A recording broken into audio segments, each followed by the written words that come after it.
Hello friends, Koolio here, and welcome back to the channel. Today guys, we're doing a first impressions gameplay video for the early access of the latest Dev Sisters game, CookieRun Tower of Adventure. Now this is a brand new gacha based RPG game, but it's an action RPG game. So rather like CookieRun Kingdom where you collect a whole bunch of different characters, add them onto your team of I think it's like 4 or 5. This one is you pick 2 of your favorite characters, possibly more as I develop through the game a little bit farther. And then you jump in and basically play an action RPG game. And honestly, it's pretty darn good. Now, the game is currently in early access, sort of a closed beta test, where all of the progression of the game will be deleted before the official servers go live. So if you happen to be lucky like I was and invited into the test, well, unfortunately, none of our progress is going to carry forward. But hey, that's okay. Oh, shoot. Gotta dodge these.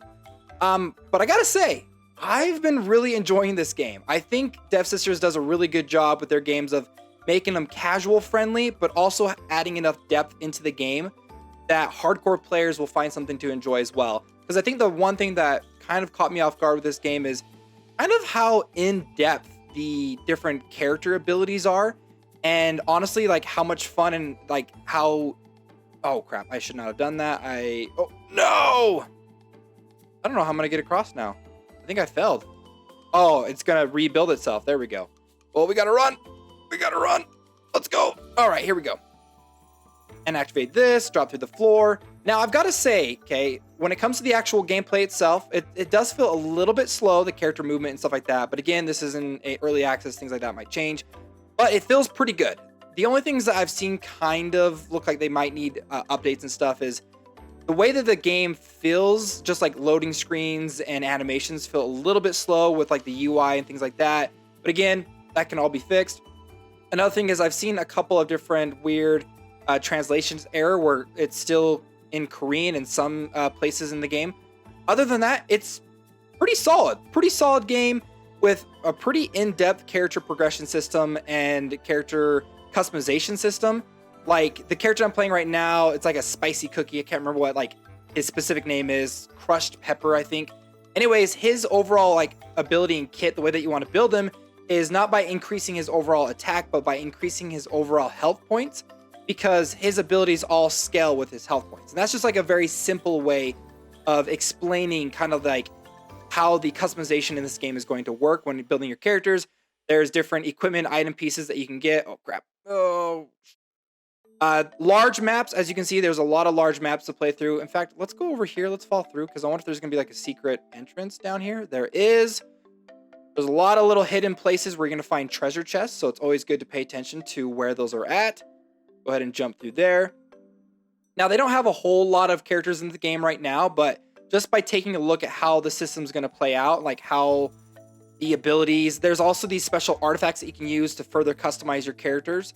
I can already tell like this game's going to have a lot of characters in the future. Definitely a gacha RPG game, but I'm kind of hoping maybe down the line that we're going to be able to include more than just 2 characters on our teams. I'm not entirely sure if that's going to be the case. Right now I've got Cherry Cookie and the Crushed Pepper Cookie, I think is his name, but I hope we at least get one more. Now we're going to go ahead, we're just going to skip through this. I want to show you guys a little bit of some of the other aspects of this game. I'll probably do an individual video for one of the aspects of the game, which is the raiding system. Now, there are raids, big old boss fights that are actually, they're pretty challenging. They're a lot of fun. You can jump in with your own friends, your own teammates and stuff. Oh, looks like we actually just unlocked a brand new dungeon. I don't want to worry too much about it right now. If you guys have ever played like the gacha games, a lot of these dungeon stuff, they're going to make a lot of sense. Basically, this one's going to give you probably some kind of oh, this one's going to give you coins. The first one, Hexagon B4s, is going to give you XP potions. You've played gacha games before, you know what those are used for. They're used for progressing your character. I'm not super far into the game right now. Like I said, this is a first impressions video. There have been issues with running this game on emulators, so just keep that in mind. Some really weird graphical issues. So I'm going to go ahead and show you guys some of the cookies I have right now. This is the Crushed Pepper Cookie.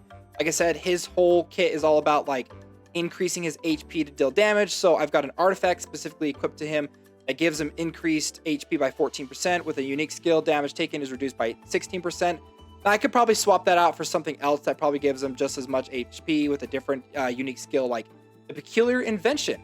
While within a 10 cookie meter distance from the summon, increase the attack and defense of the summoner by 24%. This effect does not stack. So There's a lot of different artifacts in the game right now. There are specific artifacts like tailor-made for specific characters. I've got the werewolf cookie. This was one of the first guys I got. I think he looks amazing. He reminds me of Sasuke. And he's got this special artifact called Lonesome Moonlight, which helps towards his overall like kind of kit and abilities that he uses. So I like that. I like the whole artifact system in games that have these. I like that. I think it's really fun. They've got kind of a basic equipment system in the game. And if I do end up doing like a raid video showing you guys kind of how like the raid gameplay works, it seems that most of the equipment might end up coming through the raid or going through the story itself. When you're playing through the raid, there's a chance that you may end up unlocking like really, really rare items. And you actually jump in and play with other people at the exact same time, which is really, really cool. I think that's going to be a lot of fun. Even playing through the story mode, you can click on multiplayer and you can invite a friend to join with you, which I think is really cool. I only have one friend in the game right now. There's not a whole lot of people playing the game currently. So it takes a while to get into things like the raid mode. But the raid mode gives you equipment. It's a lot of fun. There's like a double boss Barb and Con going on right now. There's a couple of events in the game too. But again, I don't know if these are going to be in like the final release of the game, but this is just the early access special events they're hosting right now. But gives us a little bit of a sneak peek at what's going to come down the line in the future. So we're going to end the video by doing obviously some gacha, because this is a gacha summoning game. They've got a special one for Lemon Zest Cookie going around right now, but I've got enough to do at least 20 summons on the Dashing Start Draw 2. 30 draws left until an epic cookie guaranteed. Now I'm gonna do the summon with this specific ticket that you see right here. The more intricate the ticket is, the better chance you have of getting an epic character. If the ticket's gold, then you're guaranteed that you got an epic character. If it's a circle dot that you puncture, it's like a rare. If it's like the shape of one of the humanoid cookies, then you've gotten like, you're guaranteed that you got an epic. Also, if both windows open up, if it's purple, there's gonna be like lots of different little animations on whether or not you got a good summon. So the summoning pool is a combination of the artifacts with the cookies. I'm not the biggest fan of games that do that, but this is going to be one of those games where, and if you've played CookieRun Kingdom, you're going to recognize how the progression works in this game. For rare characters, you're going to get just like minimal shards if you get a duplicate of them. If you get an epic character, you're going to get enough shards to actually progress them to the next star.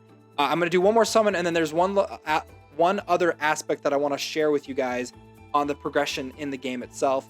It looks like I didn't really get anything, which stinks. That's okay, whatever. This is all going to get reset anyways, so it does not matter at all. Also, that summoning animation looks really, really familiar, if you know what I'm talking about. There's a specific other game that's got a space train in it. The last thing I want to talk about with this progression system is, in order to unlock, like once you have your character, in order to unlock more abilities for this character, it looks like most of them are going to be passive abilities that increase your other skill effects. And there's, you got your basic passive ability for your character. They each have their own individual normal attacks, and then a secondary skill, a special dash ability, and then the ultimate ability. This one's a transform. Now, in order to get their ultimate ability first, you do at least have to promote them to 2 stars to get the ultimate ability. And that kind of made me a little bit worried because, you've got to summon for a lot of duplicates in order to get the ultimate abilities, power them up. But honestly, it doesn't take that long to unlock an ultimate ability for a brand new character, so I wouldn't really worry about it. Maybe for these epic characters, it might take a little bit longer to get duplicates. So we'll have to see that kind of down the road. But there you guys go, CookieRun Tower of Adventure. If you guys want to see more gameplay videos of this, specifically like the raid gameplay, which is a lot of fun, let me know down below in the comments. Make sure to like button and subscribe to the channel. And my friends, my name's Koolio, and I'll see you next time.